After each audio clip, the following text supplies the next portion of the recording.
양민혁이 QPR로 임대를 떠난 지 일주일밖에 안 됐는데 벌써 2경기 연속 출전을 하면서 적응 속도를 높이고 있습니다.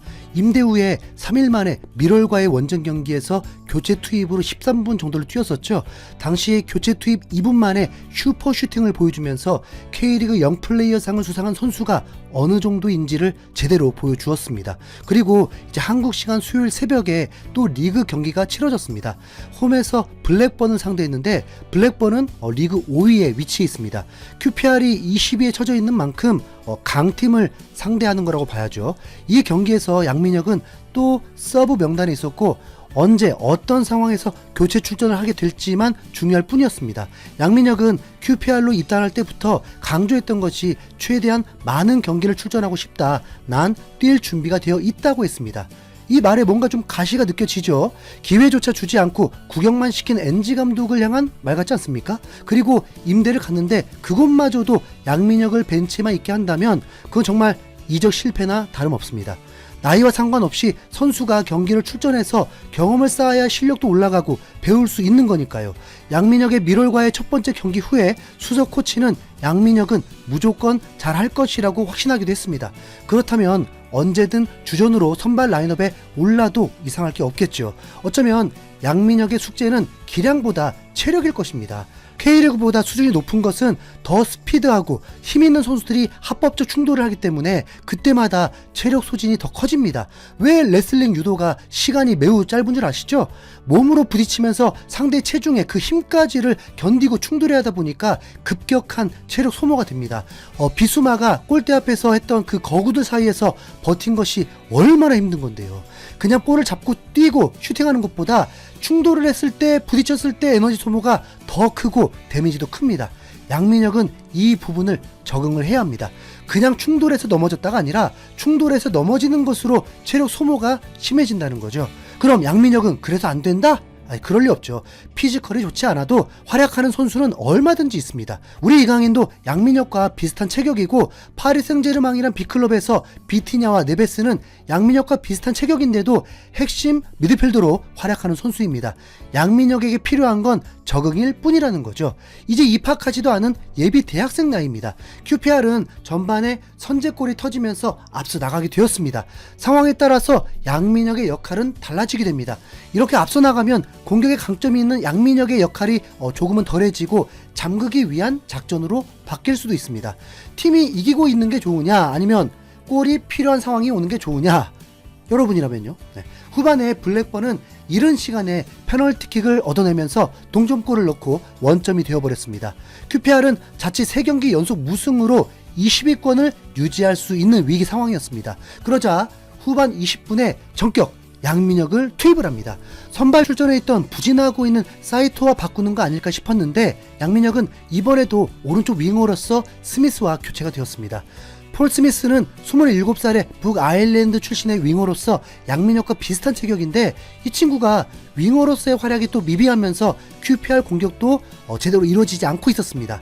양민혁이 투입되고 난 후에 형들과 붙어서 몸싸움을 걸어서 넘어뜨리고 볼을 뺏기도 하고 71분에는 오른쪽에서 날카로운 크로스를 올려주었습니다. 1m만 더 멀리 갔어도 2명의 동료들이 있었기 때문에 어시스트 확률이 매우 컸는데 수비수가 먼저 걷어내면서 찬스를 놓치게 되었습니다. 상대가 분명 QPR보다 더 강팀이었기 때문에 역전을 당하면 더 큰일이거든요. 양민혁은 공격에만 집중하지 않고 수비 가담도 적극적으로 나서면서 이목을 집중시켰는데요. 수비하는 척이 아니었습니다. 순간 풀백으로 전향한 줄 알았어요. 상대 왼쪽 윙어가 치고 나가려고 하자 더 빠르게 쫓아가서 커트를 하기 위해 몸싸움을 펼쳤고 이후에 QPR의 볼 소유가 되도록 도왔습니다.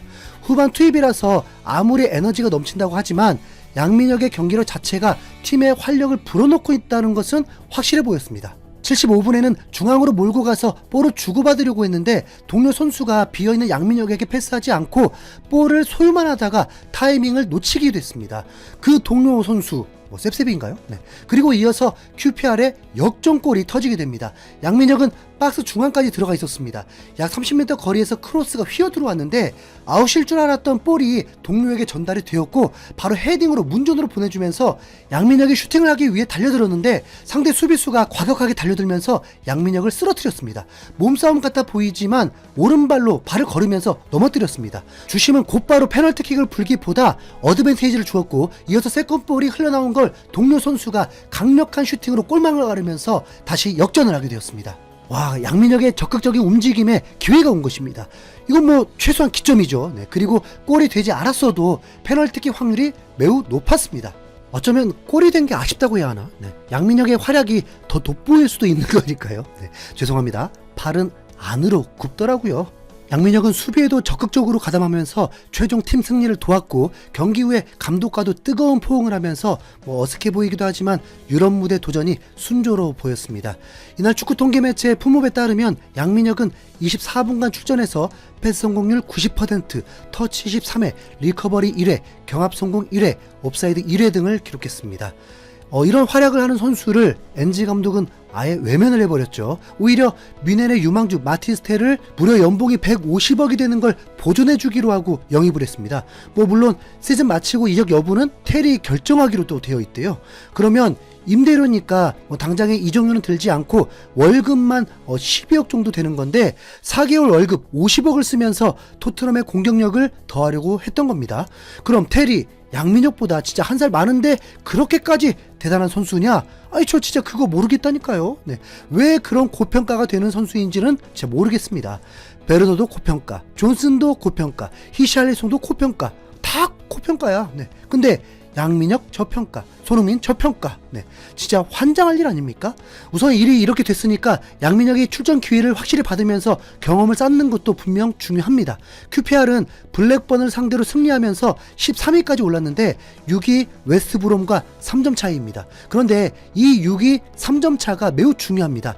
13위라고 얕볼 상황이 아니에요. 챔피언십은 상위 두 팀만 프리미어리그에 직행하고 3위에서 6위까지는 다시 플레이오프를 치러서 최종 승자가 프리미어리그에 승격을 하게 되는 구조입니다. 그러니까 QPR이 3점 차이밖에 안 나기 때문에 여전히 프리미어리그 승격 가능성이 있다는 것입니다. 물론 QPR은 공격보다 수비가 더 문제이긴 합니다. 벌써 47점을 했거든요. 하지만 공격이 매끄러워지면 실점도 줄어들기 마련입니다. 그리고 추가 선수 영입도 했다죠. 네. 양민혁이 QPR로 이적하면서 수석 코치는 우리를 도울 것이라고 확신한다면서 기대감을 숨기지 않았습니다.